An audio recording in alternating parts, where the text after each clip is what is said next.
Ассалаумағалейкум қазақ елі. Біздің мемлекеттік тіліміздің дамуына кедергі болып жатқан өзіміздің қазағымыз.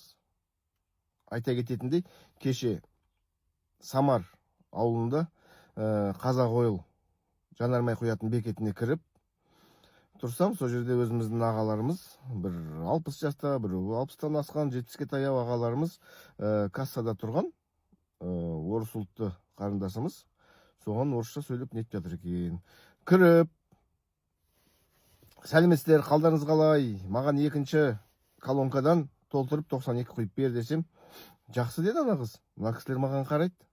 Бірақ та ары қарай өзінің ана шай алып жатыр, кофе алып жатыр. Соған орысша сөйлеп жатыр. Содан кейін айттым, менде ана V-Life деген қосымша бар. Сол бойынша қазір нетем. Как платить деді, мен айттым, қолма-қол ақшамен төлеймін дедім. Ақшамен төлейсіз ба? Иә деді. Содан кейін бензин толтырғаннан кейін қанша болды деп едім, 4287 теңге деп айтты. Мына кісілер маған бір қарайды, ана қарындасыма бір қарайды, орыс ұлтты қарындасыма. Содан кейін жарайды деп ақшамды бердім, қайтармасын қайтарды. Жақсы қарындасым, рахмет саған, сау бол деп кетіп барсам, андыр қарайды. Қалай сен орыстарға қазақша сөйлейсің дейді маған. Мен айттым, олар Қазақстанда тұрады. Бізге қызмет көрсететін жерлерде, барлық жерінде қазақша қызмет ету міндетті. Және де ана заң бар ол туралы. Тұтынушылар туралы заңның 24-ші бабы. Соны оқысаңыздар, сол жерде көрініп тұр. Айғайламай, ұрсыспай қазақша сөйлей берсеңіздер, колонка дегенді білет, 2 дегенді білет, ақшаны қайтаратын 4000 бірдеңке дегенді білет. Одан басқа не керек? Қолма-қол төлейсіз ба, Каспиймен төлейсіз ба дегенге көп ми керек жоқ. Біздің қазағымыз келеді де, өзге ұлт өкілдер тұрса, оған алады да, солардың тілінде сайрай кетеді.